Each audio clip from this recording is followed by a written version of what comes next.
Hey, shalom everyone. I'm Amir Tsarfati, live from Connect in Galilee, Israel. And today we have a super special Anchor podcast for you. We have live from Berlin, Germany, Mansur Ashkar, who is actually a friend of the family and someone that my kids knows pretty well and my wife's family know very well. But to my shame and guilt, this is the first time I get to meet with you. Shalom, Mansur. How are you, my friend? Shalom, and thank you for inviting me here. I'm doing well, given the circumstances, and it's an honor finally to meet you. I always used to hear about Yeah. you from your kids. They admire you whenever in the youth camps or summer camps. So, when you see the children, you know who the parents are. So I'm very honored to meet you now. Thank you. And again, okay, so we spilled the beans, and everybody knows now that you know my kids from youth activity in the body of Christ here in Israel.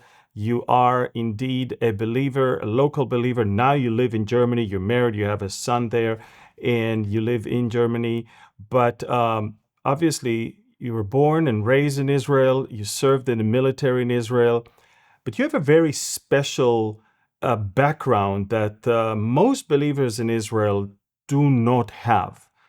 You are a son of the Druze community, which you will, in a few minutes, tell us a little bit more about, because everybody hears about the Druze in Syria and the Druze in Lebanon and the Druze in Israel, but very few people truly understand who the Druze really are. But you are of a Druze family. You came from a family that your father was an exceptional uh, officer in the IDF. You were raised to love the country and be part of the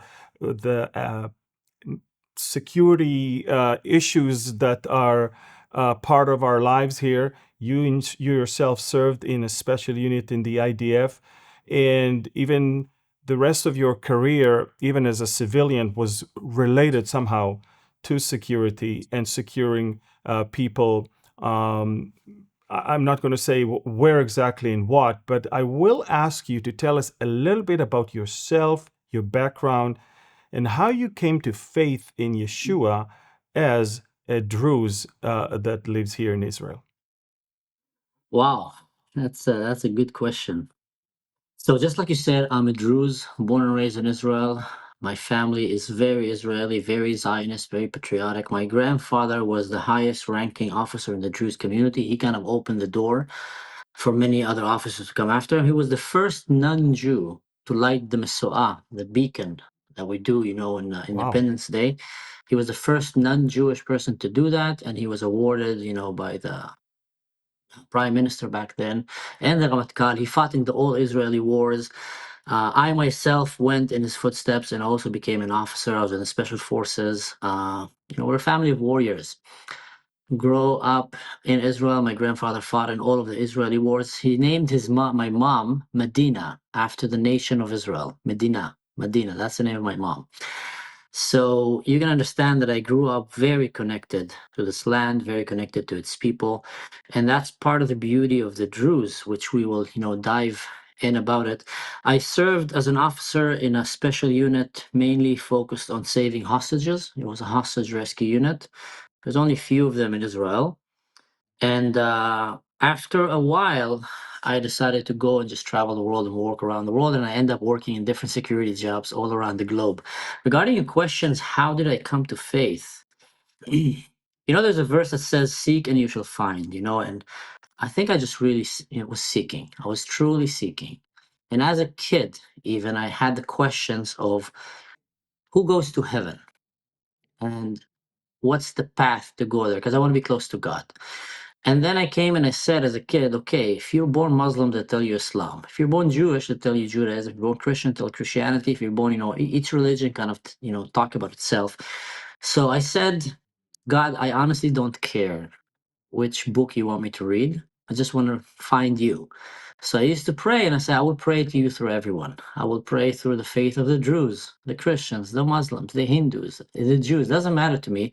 I just don't want to be born in the wrong place. And because of that, miss that opportunity.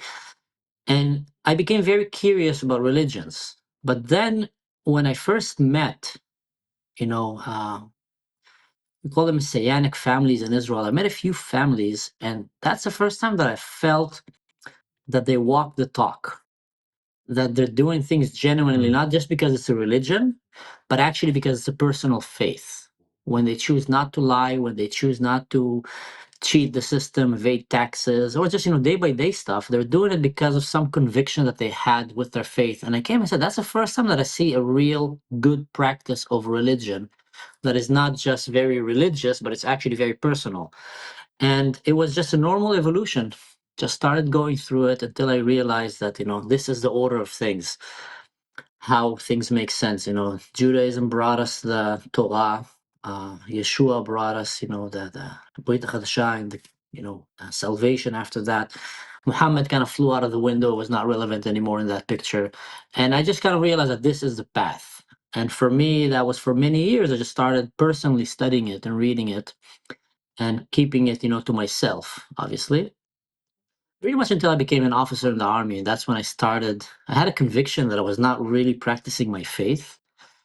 And then I remember I came and said, okay, but how can I practice my faith when my job is a very violent job? I'm an officer in the special forces. But then I realized, wait a second. What was really bothering me is how can I take Jesus to be my example in that? And a really cool story is I came and said, okay, Jesus didn't come with the image of a warrior fighter with a big sword. You have that aspect of him, but it was more about love and compassion and forgiveness. But then I said, you know what? Jesus did the most amazing leadership. I don't want to call it trick, but leadership act.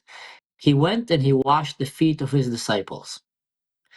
And that's when I said, as an officer, I'm going to be a servant to my soldiers. I'm going to go and I'm going to do the dishes when I need to do with them. I'm going to clean the bathroom with them. I'm going to go and I'm going to stand guarding with them when I can, because sometimes I can't. And through that, I'm going to be the best leader that I can for them. And that was inspired by actually taking the story of Jesus and bringing it into the life of a combat officer in the special forces. And I think that created such an amazing bond between me and my soldiers. So anyway, sorry, I went kind of sideways, but that's in a nutshell how did I ended up leading the youth camps in Israel and taking Israeli kids up the desert and teaching them the Bible. Yeah, exactly. And both my son Ariel and my daughter Mayan, they remember you very, very well. And also, I think you were at the age of the younger sisters of my wife, so they know you very well. I know that my father-in-law Hanan used to know you pretty well, and often talked about you. And you grew up in a very I say a great example of coexistence when it comes to the place, the town where you lived.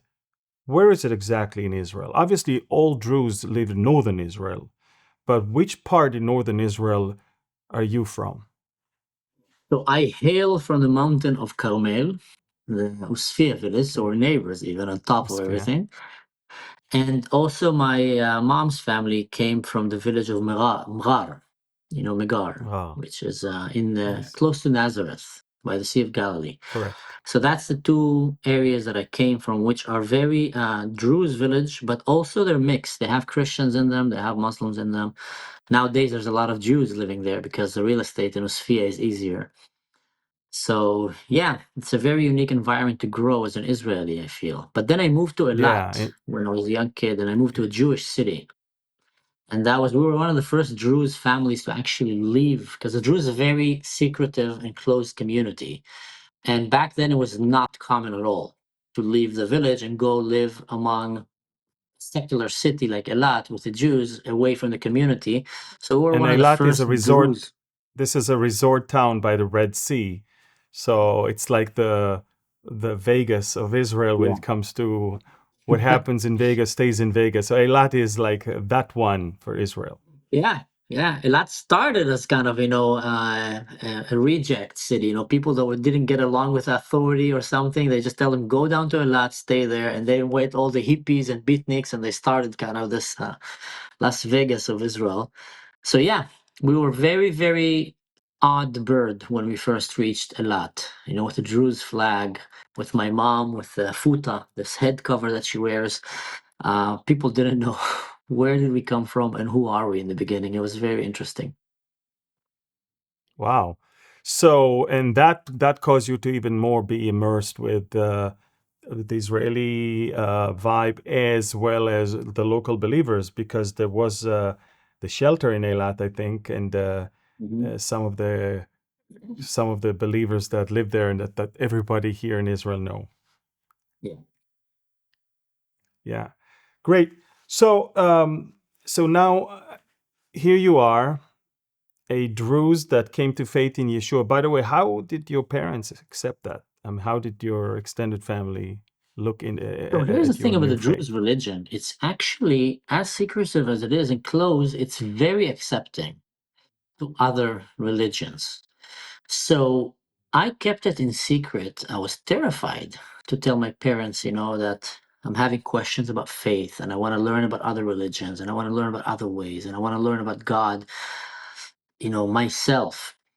And then at the age of 21, when I decided to like really, okay, I'm gonna go and I'm just gonna reveal it to my family, my mom came and told me I knew it all along. And I was like, what? I'm telling you, I was like terrified. That was one of the most biggest burden stones that I had to lift from my shoulders. And I thought it's gonna be a huge drama. And then she says, I knew it all along and I saw that it makes you happy and it makes you a better person. So I'm happy for you. My father Wow. just gave me a chafka on the shoulder and told me, good job. That's it. And it's interesting because a lot of people, you just said the Druze secretive and they're accepting and all of that, but many people don't even know who the Druze are. Where do they come from? Where do they exist here in this world?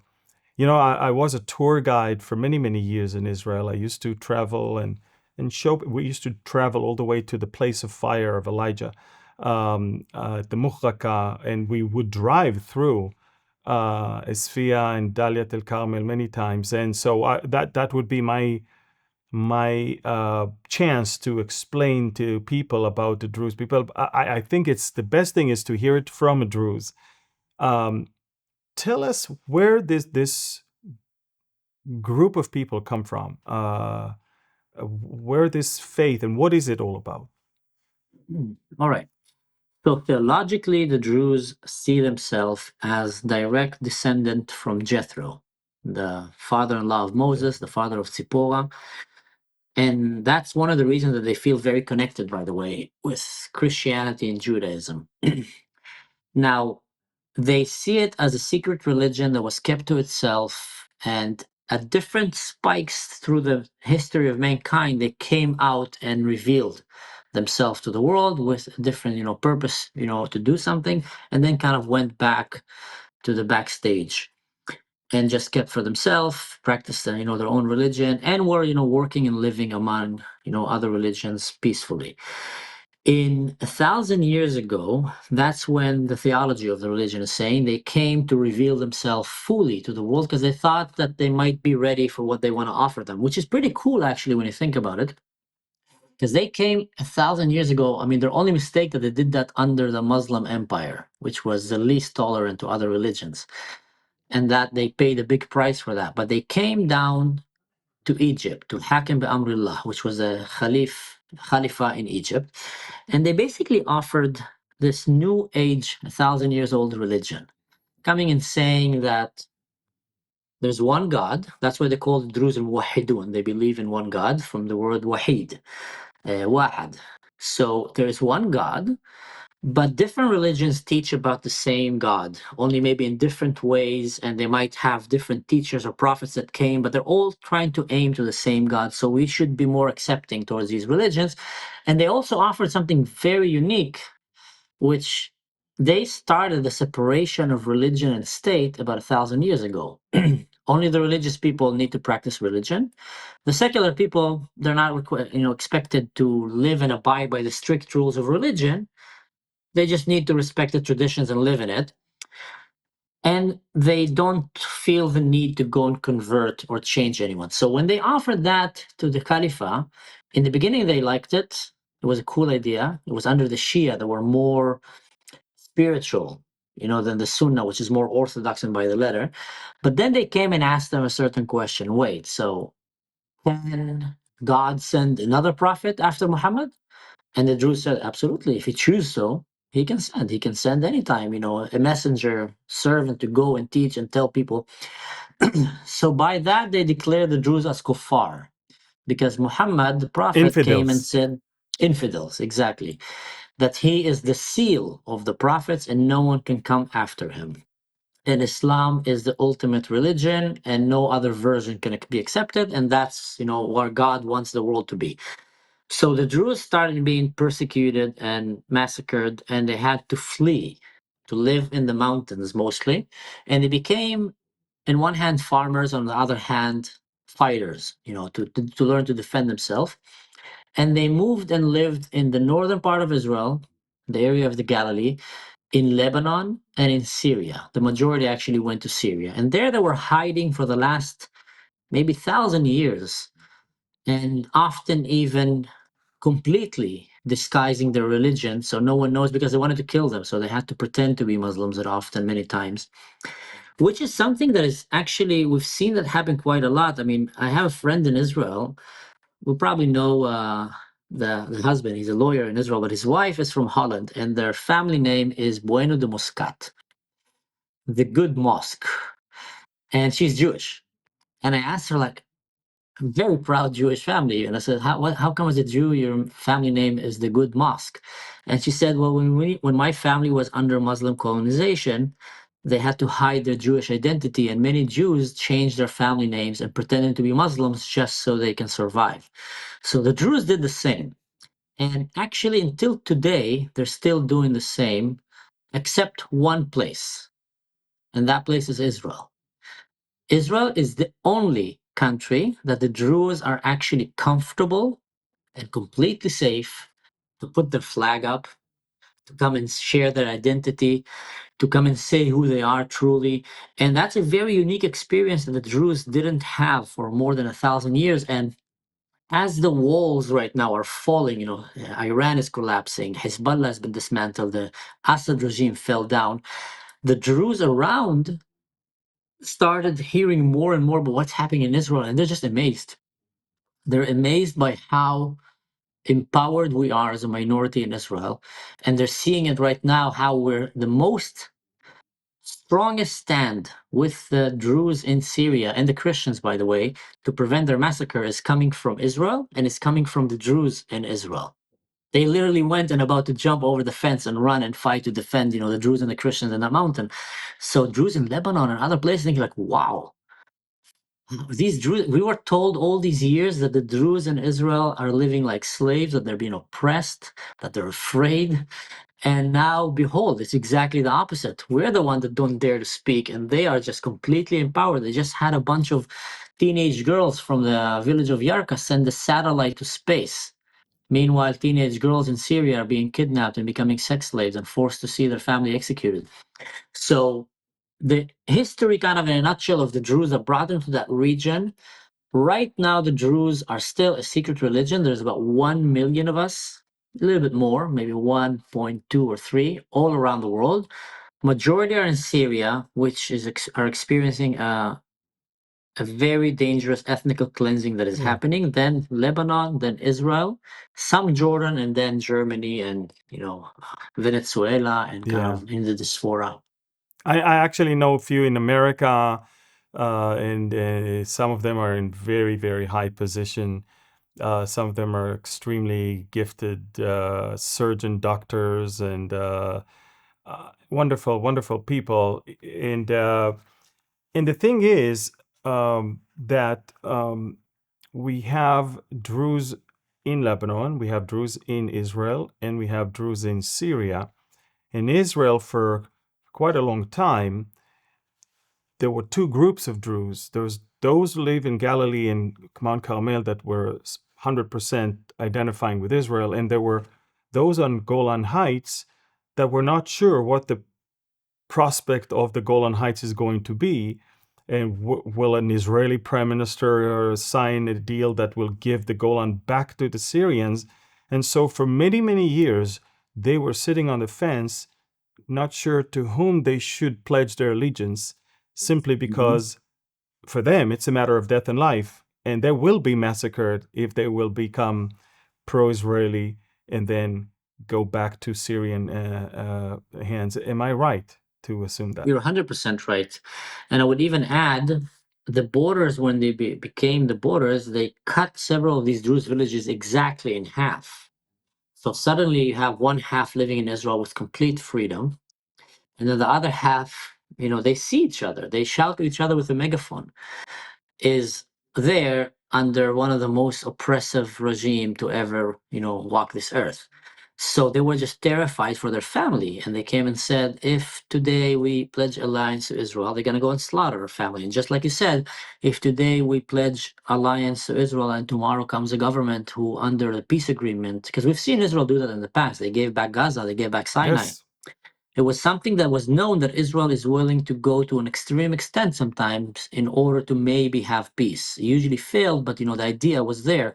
So the Druze, who are very wise in surviving, because they've been surviving for 1,000 years, they knew that you need to be very smart how to play this game and not just make a statement right now because people want you to do that and they will be happy and clap their hands. You need to think generations to come, what's going to happen with our people, because today we're here, tomorrow might be back there, and they're going to kill us all.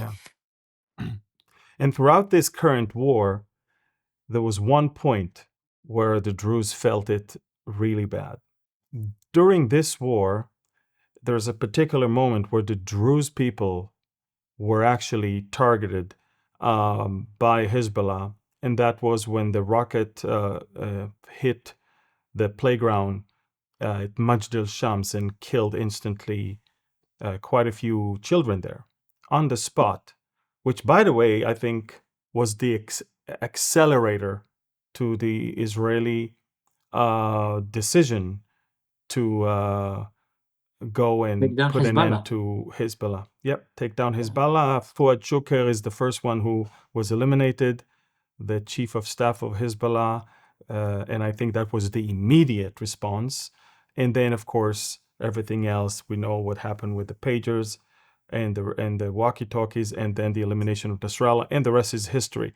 So the Druze understand, the Druze in Israel at least, then and on the Golan Heights particularly understood that Israel is not willing to let this atrocity go unanswered, and we are taking care of them. But then came the fall of the Assad regime, and sometimes someone once said that the devil that you know is better than the devil that you don't know. Sometimes, and we knew the devil known as Assad family, but now we got a devil that most of the world does not know, and that's the jihadist al-Jolani regime that the world is literally eating from their hands right now. And I think this And is he's where actually I worse want you than to get Assad. absolutely worse, because Assad was not a jihadist. You can say many things about him, but he did not see the existence of minorities as a problem, whereas jihadists do. And so, we're talking about December of 2024. We're moving into January of 2025. It's a new reality for the most part for the Druze people. And the Druze people woke up to understand that the central regime of their country in Syria is systematically, it began with the Alawites and Christians, and then, of course, they were the next. They realized that the vow of the jihadists is basically to exterminate and eliminate anyone that is not a Sunni Muslim. Tell us, when is it that the Druze in southern Syria realized they're in trouble? So, just like you mentioned, after Israel started this snowball of basically destroying the enemies of Israel around the Middle East, and it was ignited by the death of the Druze children, like you mentioned. First of all, that alone have showed the Druze in Israel without no doubt that we are not second-class citizens. 12 Druze kids were killed, and Israel immediately went and took down the number two of Hezbollah, and later on basically destroyed completely Hezbollah. Now, I'm not saying it's just because of these kids, but it just shows that Israel takes the life of its citizens very seriously. It doesn't matter if he's Jewish, Christians, Muslim, Druze, we are Israelis, and that is something beautiful about Israel. And even the Druze in Majd al-Shams saw that. Now, when Bashar al-Assad fell down, the Druze already knew that they're in trouble because Jawlani have already before sieged a Druze village with his ISIS and Al-Qaeda terrorists, and they executed more than 30 men, and they converted more than 1,000 Druze, and they took their daughters and their women as sex slaves. So that already happened, not only to the Druze, by the way, it happened to the Christians. There's many Christians in Syria that were under siege by Jawlani and his men before, because And he when did that was... happen? That happened, I don't remember exactly the year, but about 2-3 years ago, not too long ago. And almost no Okay, one so knows about it. so okay, that was Before before the he fall took of the, over. yeah, before he took over, but not Mhm. too long before. So it's still the same person, undoubtedly. Now, when the regime fell down and Jawlani took the seat, the Druze knew already that his plan is ethnically cleansing all of Syria and keeping only the Salafi Sunnah in it. This is the extremists. And the Druze came and said, no, no, no, no, no. Let's, if we want to build it, because they helped, by the way, defeat Bashar al-Assad, and often the Druze harbored in their mountain Christians and other groups, Yazidis, because they protected them. A crazy, very, very disturbing story that would help the world to understand how problematic is when Islam becomes a majority, especially, Islam unchecked. Jaramana, the Druze town where we started seeing the massacres in the beginning, used to be a Druze province. They had a Druze And that's mayor. a suburb, a southern suburb of Damascus. Exactly. A suburb of Damascus was a Druze suburb that have its own kind of, authority, municipality, mayor, you can say. And when Bashar al-Assad was killing all of the people, Bashar al-Assad was basically a drug lord, a very secular drug lord who just did terrible things. But like you said, he was not trying to exterminate minorities. He was just equally evil to everyone.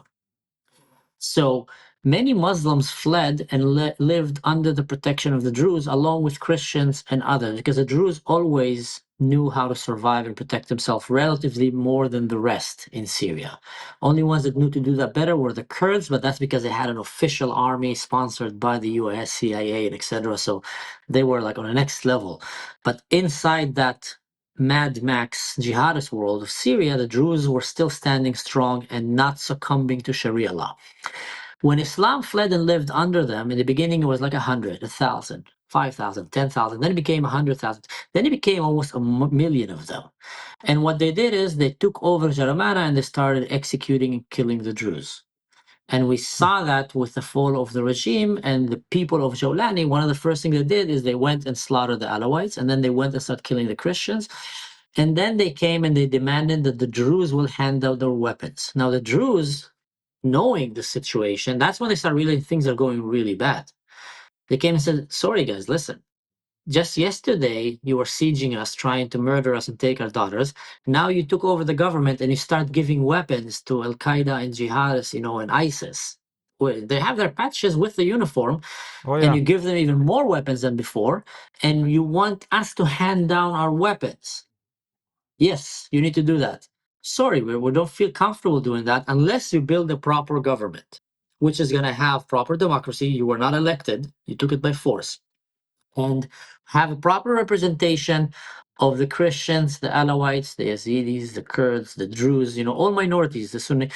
Jawlani said, no, absolutely not. He brought, former Al Qaeda and Osama bin Laden advisors with him and built a government. And then he went and he did what, and people might not understand sometimes, this is a religious ethnic cleansing. In the Quran, only a Muslim is allowed to hold a weapon. Christians and Jews are allowed to live as slaves. All the others need to be killed. And they're not allowed to build a new church. They're not allowed to build a house bigger than the Muslim house. They're not allowed to ride a horse or hold a sword. So one of the first interpretation of the Muslims in Syria. Now that they took over, we want to create a Muslim ummah, proper textbook ISIS. And one of the first things, we need to disarm everyone who's not Muslim. We need to make sure that they live as slaves under us. And we need to take their women and children. It's insane, but this is exactly what it is. And the And it's Druze 21st realized, century. We're yes, 21st as we're century, living, and we're speaking in terms of 11th century. yeah, and the world is like falling for it and saying, "Oh, he's a good guy. He have a nice Exactly. jacket. He looks like a hipster. Let's give him money." So that's when the Druze came, and first time we heard a tweet coming from the Druze community saying, "Israel save us." In the beginning, it came as whispers. You need to understand, I have a relative of mine in Syria that was jailed for several years just because they found that he had a phone call with his relatives in Israel. So they don't even dare to say the word Israel. For so long, they were so afraid of even speaking about Israel. And now suddenly you're hearing Druze coming saying, Israel save us. And that's because the Druze have realized that all the bridge have been burned down. And right now, even Bashar al-Assad was better than this guy because he at least protected the minorities. Now no one is protecting them. And if they don't seek for international help, they will be exterminated. And slowly, they started, suffering more and more attacks, and more the cry for Israel, come and help us, because they knew that Israel is going to be probably the only one that will go and help them. And with the help of the Jewish people and the Druze people and all the minorities in Israel, Israel went and sent that message, hand off the Druze, and that's when the Druze started feeling a little bit kind of, okay, someone might actually come for our rescue when the day come. So all of that has been happening rapidly. This like understanding that there's a new reality, and they also started seeing the teachings that are happening because Syria is becoming slowly the next Afghanistan, and there's radical teachings Exactly. in the streets. And I always tell people, if you want to see how a regime is, don't look for what they say. Look at the textbooks in their schools. What they say to the international world is one thing, but what they teach their own is who they really are. And from what I gather, all the textbooks are now being transformed to pure jihadist indoctrination, which leaves no room for any minority to feel comfortable living under that regime. Am I right? No, you're 100% right. It's a terrible reality. Textbook is right now teaching different teachings in the Islam that says that, for example, the text that they're teaching right now about the Druze, and they're putting back these books in libraries and in schools. This says that the Druze are the worst of worst. They should be killed. Even a Druze woman, once you kill the man, you are not to convert her to Islam. Even you are just to take her as a sex slave. Because in Islam, there's a word. Usually, one of the ways that Islam used to expand is they will kill the man and take the woman. And the moment that they have sex with that woman, and often, most likely, it's going to be by force, because just killed her husband, she's considered Muslim. She doesn't have a say. And then if you want to leave, you can kill her. So there's one particular point where it's kind of a gray area where it's called Sabiya, not Sabaya, which is girls, Sibiya, which means that you can make her a sex slave, but it doesn't necessarily give her the same rights as a Muslim woman. So they're even saying that Druze women, you can just take them as sex slaves. You need to kill their men, take them as sex slaves. And that's what they're teaching in schools, universities now in Syria. That's how, like you said, 21st century. And the same thing they're saying And about the Christians and other groups. And we're seeing the entire street of Syria turning into the next Mosul, next Afghanistan. Soon you're going to start seeing even worse and worse stuff happening there. And the world is still asleep, on their nose. Sorry for cutting in, but have you seen the video of the execution of the doctors in the hospitals? There absolutely, was I've just seen it. I posted it. It was terrible. I'm glad, by the way, that the footage from the hospital security cameras came out, because at first they denied that anything happened there. I mean, there was footage of all the medical staff, including quite a few patients that were all massacred. But of course, they said they did not do it. But then came this footage.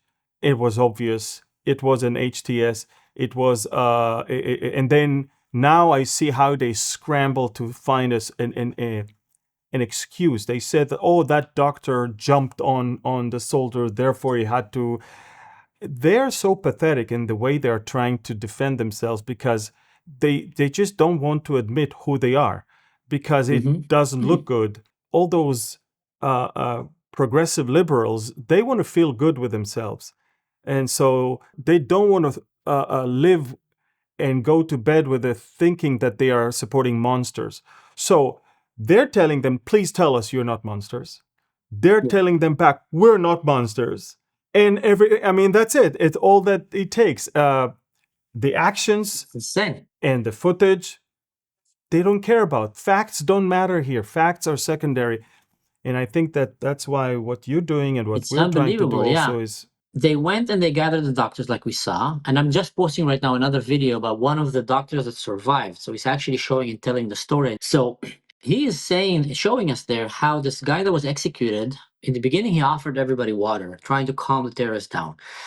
And then, there's a saying in hostage rescue a lot of times, we tell the hostages, when we train people how to become a hostage, don't try to be a hero. And that's the exact reason that guy was a hero. He stood there in front of when they were all on the ground and he gave water to the terrorists and trying to calm them down. We come in peace, showing his hands. So they flagged him already as someone that they want to make an example of. And then when he was down, they dragged him and one of the guys punched him in the face and kicked him and the other guy's pointing guns at him. And at that point, that guy, he realized he's about to be executed. He jumped and tried to fight. And then they threw him yeah. and he started begging and says, I didn't do anything to you. I did not. And bomb, he got shot in the head twice and in the chest. Now, there's another video that just came, and I'm getting all of this from my sources in Syria because I have relatives there, Druze people that live there, and I've been talking to a lot of these fighters on the ground. By the way, some of them are So, Christians. so you have personally Yeah, relatives in Asueda, yeah. so you get firsthand information. Firsthand with all the emotions unfiltered, with the tears, with the cryings, with the See, death. and that's the thing that people don't understand is that when that footage is coming out, it's coming out from firsthand sources. It's not some washed thing that was filtered and doctored or anything. And they still don't want to believe that a They don't want to massacre believe. ever took place there. And if it took Yeah, place, it must have it must have been your fault. That's how they say it. yeah, in that hospital, actually, you see a guy who's wearing a black shirt and have like something on his hand. He is from the Syrian FBI, the general security of the nation. And he Mm-hmm. is walking to the hospital, leading these soldiers of the government into the hospital. You see in many offices telling go here, go there. So they already planned that raid on the hospital in advance by the FBI of Syria and their uh, special forces. They call it the Red Bands. They used to be an extreme religious terrorist group where you see Jolani was like their leader. They were like the most extreme religious, and now they became the special forces of the government. So later on, they see them going around trying to graffiti and destroy cameras. And there's another video that surfaced. And, like I said, I'm exposed to so many of these videos from firsthand. And we try to see sometimes which one is the most important for the world to see because there's just so many of them. And it's still not helping. But you see, they managed to find the head of the surveillance cameras in that hospital. And they took him and they started threatening him to give them the code for the CCTV surveillance because they wanted to delete all the images in the hospital.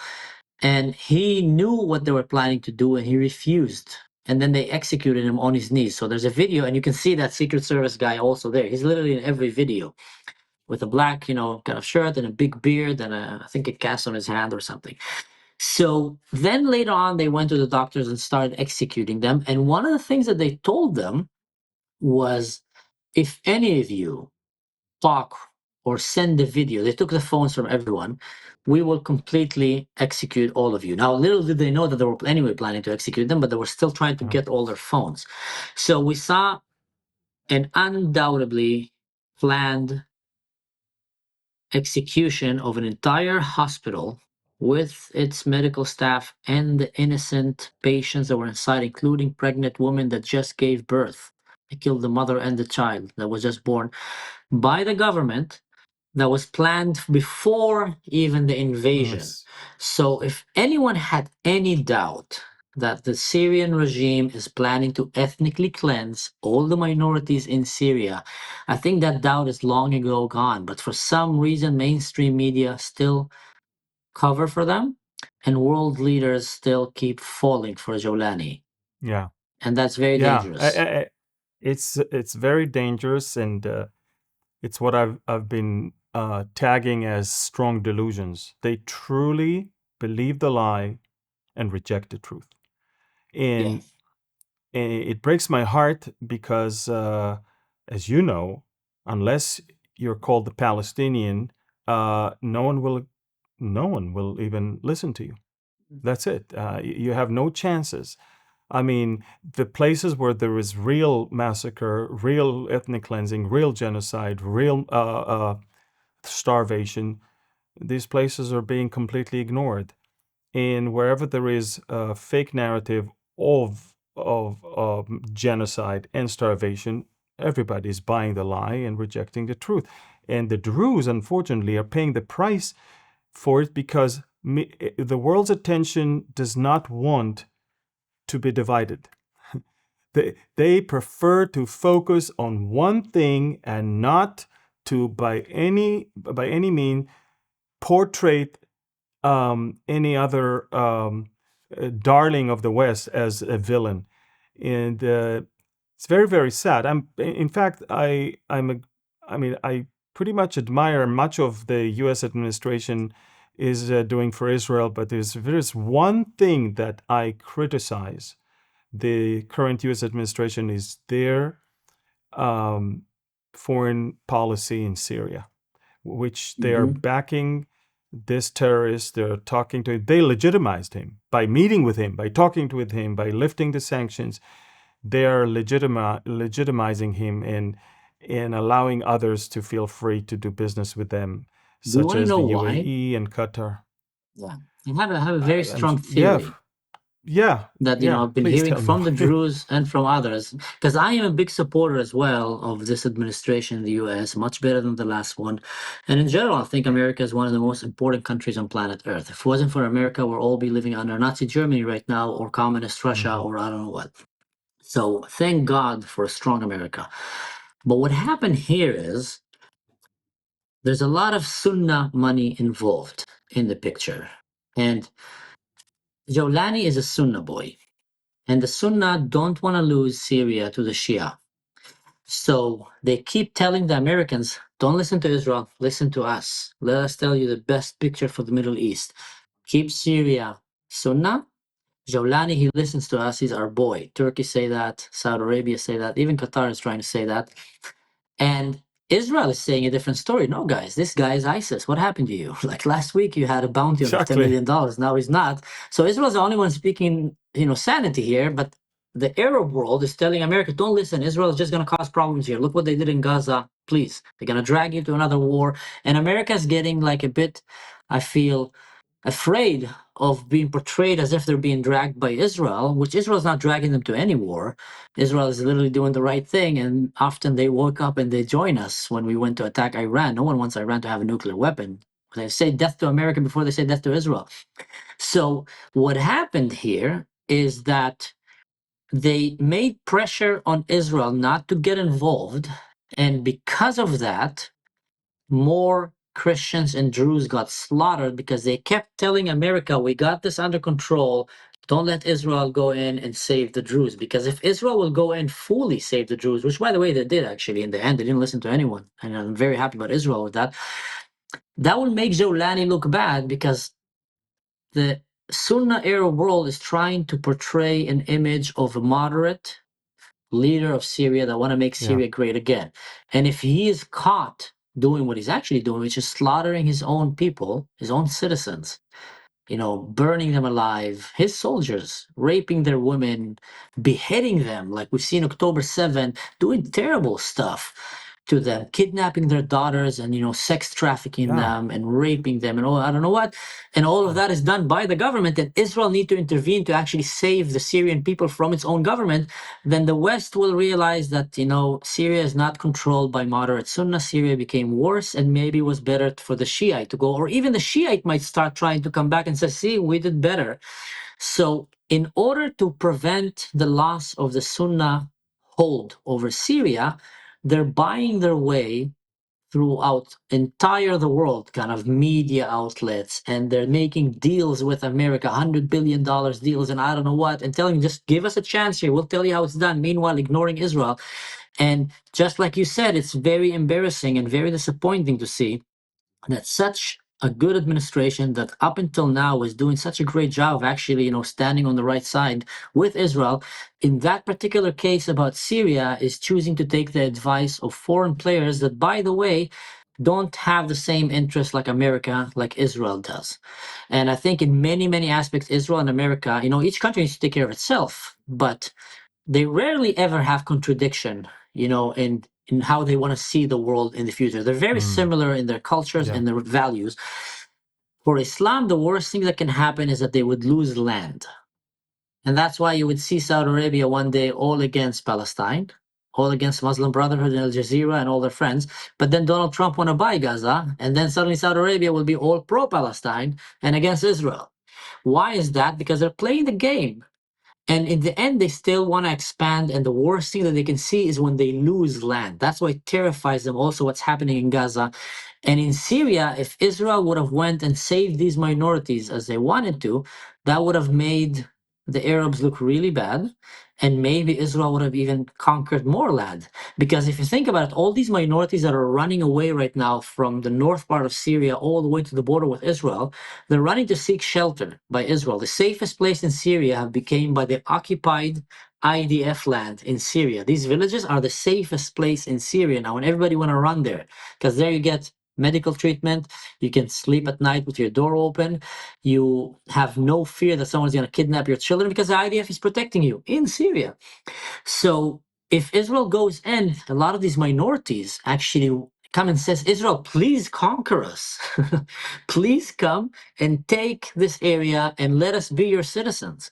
Christians are saying that, Alawites are saying that, Druze are saying that, a lot of minorities are saying that, and that is scaring the living cow poop out of the Sunnah world, because that will just expose even more and more what a failing countries they have and religion or practice they have when it comes to these things. Yeah. So they're trying to hush it, and people are paying with lives for that.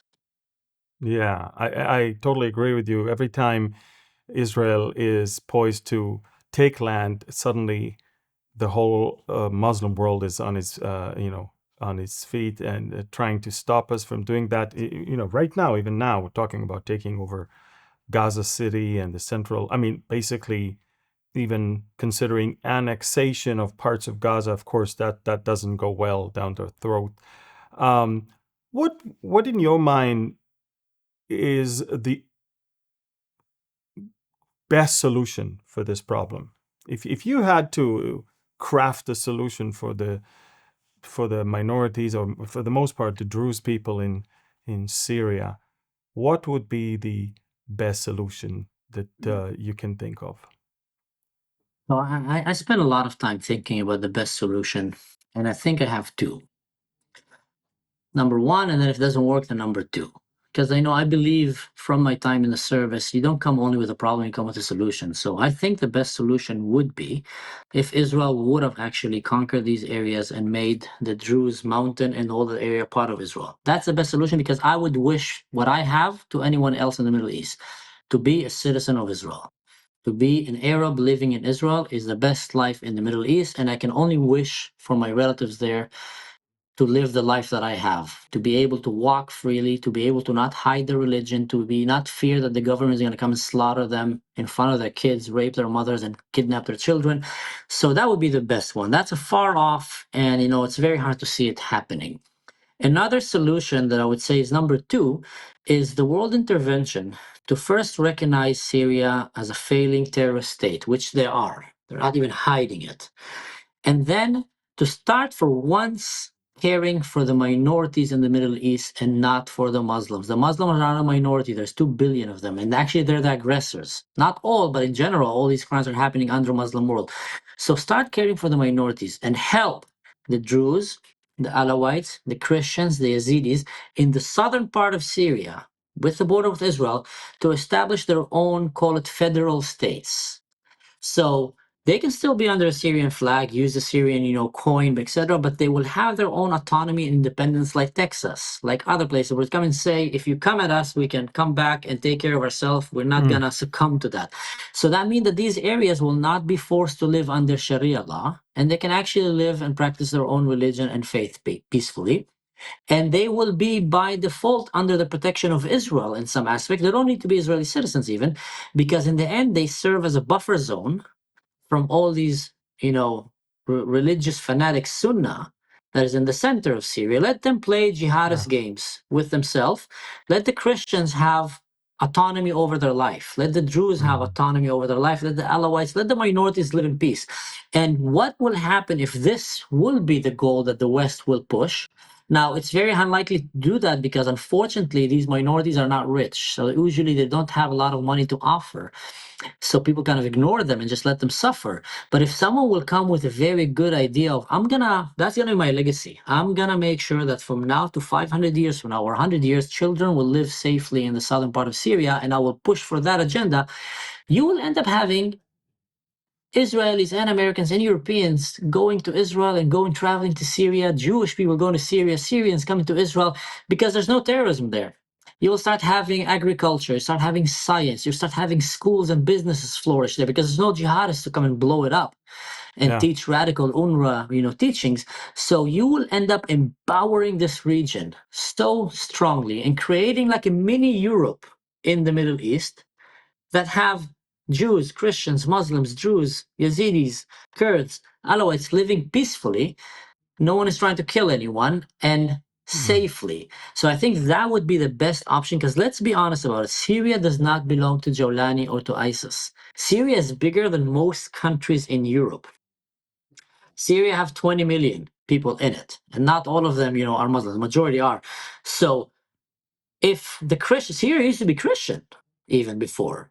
So if we start giving back the people in Syria their own autonomy over themselves and not have them been forced to live under Sharia law, which right now everyone in Syria except for the Druze have succumbed to Sharia law. That's why you barely hear any Christians talking because they're too afraid. They bomb their churches, they kill their daughters.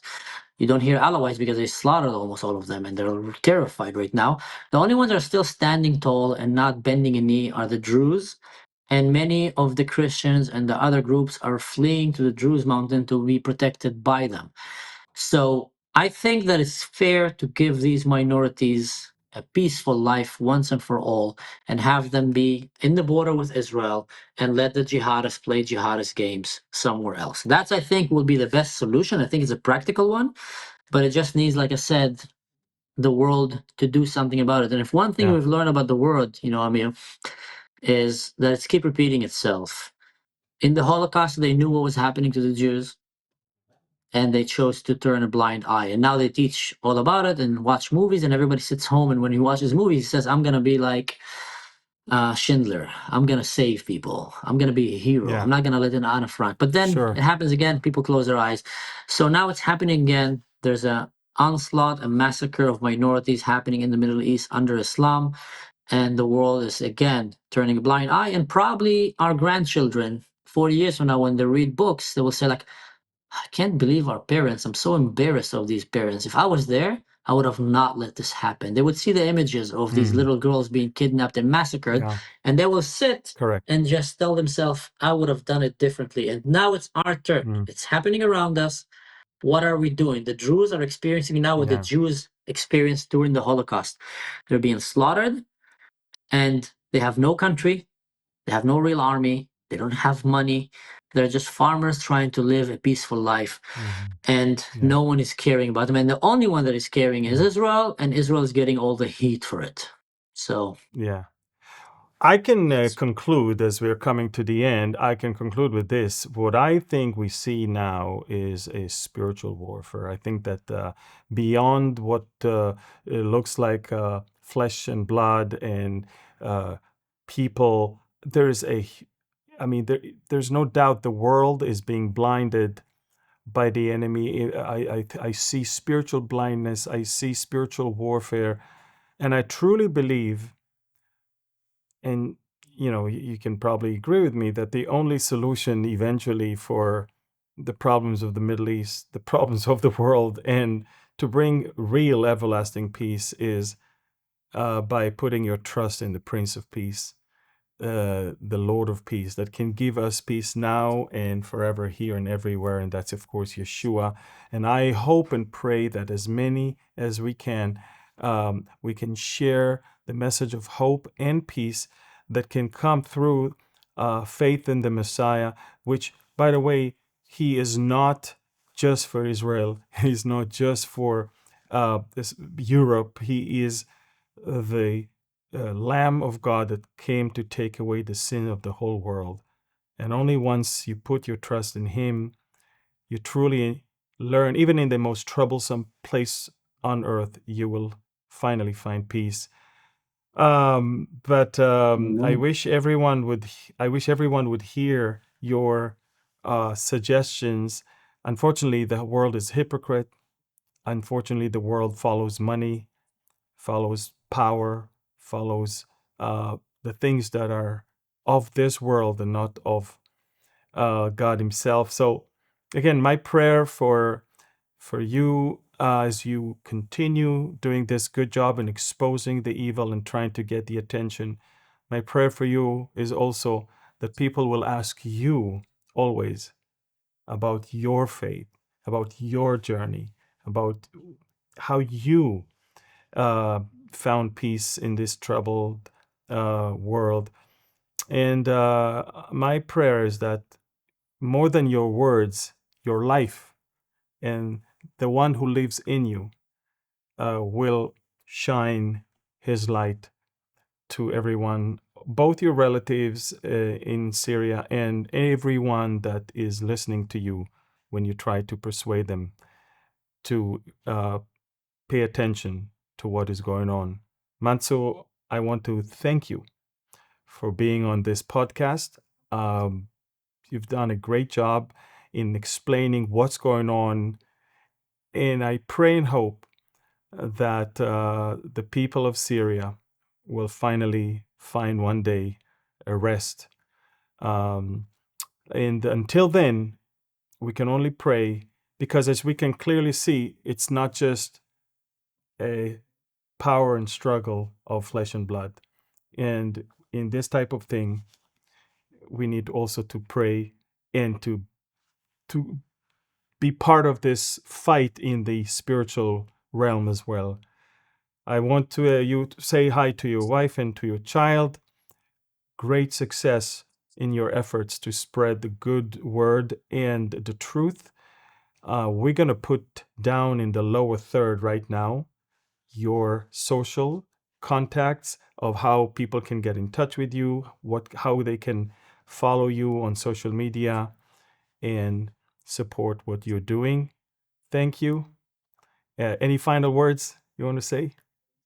I just wanted to say thank you for giving us a voice on behalf of the Druze. I've been receiving messages from Druze in Syria that have been telling me that I became their official voice in English, and I've never asked that responsibility, but I took that task very seriously, doing my best to bring the voice out there. I know you have a huge channel, in the Telegram. I was just amazed. It's like what 600,000 people in your Telegram even. And I was so honored that you came and gave us a platform to speak. We are a small community. The world is ignoring us, and if no one will pay attention, this community can be eradicated from the face of the earth under the Muslim world, and only in Israel they will stay alive. And we can't allow this to happen. So thank you and anyone out there that is praying for us, that is remembering us. It's very hard to have a voice when 600,000 of your people are living under oppression with no Yeah, internet. They cut the internet on them, and the absolutely. only one that can speak for them are the ones in Israel and Lebanon and some diaspora around the world. But we are little and they are many. So every chance like this, every channel that invites us to come and talk about the Druze, we will be there. I will be there and I will talk as much as I can on behalf of my brothers and sisters in Syria. And I want to personally thank you and all of your staff for reaching out and giving me this opportunity. God bless you guys. Thank you. Thank you, Mansur, and thank you everyone for watching this Anchor podcast. Until next time, shalom and goodbye from Galilee.